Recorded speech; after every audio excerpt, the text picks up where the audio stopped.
சென்னையில் ரயில் என்ஜின் தடம் புரண்டு விபத்து ஏற்பட்டிருக்கிறது. அண்மை செய்தியாக பார்த்து வருகிறோம். சென்னை எழும்பூர் ரயில் நிலையத்தில் ரயில் என்ஜின் தடம் புரண்டு விபத்துக்குள்ளாகி இருக்கிறது. இதனால் போக்குவரத்திற்கு எந்த தடையும் ஏற்படவில்லை. சேத்துப்பட்டு ரயில்வே பணிமனையில் இருந்து எழும்பூர் சென்ற ரயில் என்ஜின் தடம் புரண்டு தற்போது விபத்து ஏற்பட்டிருக்கிறது. தடம் புரண்ட ரயில் என்ஜினை மீண்டும் தண்டவாளத்திற்கு கொண்டு வரும் பணியில் ரயில்வே ஊழியர்கள் ஈடுபட்டு வருகிறார்கள். ரயில் என்ஜின் தடம் புரண்டதால் ரயில் போக்குவரத்தில் பாதிப்பு எதுவும் இல்லை என்ற தகவலும் தெரிய வந்திருக்கிறது.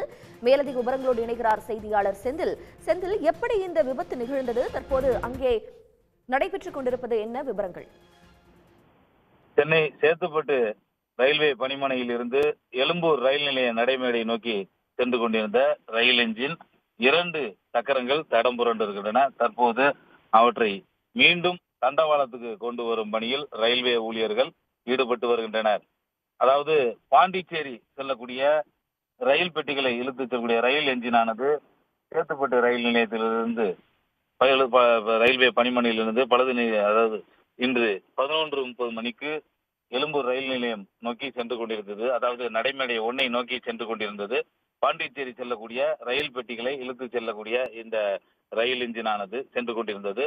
எழும்பூர் ரயில் நிலையம் அருகே சென்ற போது 2 சக்கரங்கள் தண்டவாளத்தில் இருந்து தடம் புரண்டன. இதையடுத்து தற்போது அங்கு கிட்டத்தட்ட ஒரு 50க்கும் மேற்பட்ட ரயில்வே ஊழியர்கள் வரவழைக்கப்பட்டு அந்த 2 சக்கரங்களையும், அதாவது தண்டவாளத்தில் இருந்து தடம் புரண்ட 2 சக்கரங்களையும் மீண்டும் தண்டவாளத்திற்கே கொண்டு வரும் பணியில் ஈடுபட்டு வருகின்றனர். ரயில்வே உயரதிகாரிகளும் தற்போது அங்கே அவர்களுடைய வேலையை கண்காணித்து அவர்களுக்கு பல்வேறு அறிவுரைகளை வழங்கி வருகின்றனர்.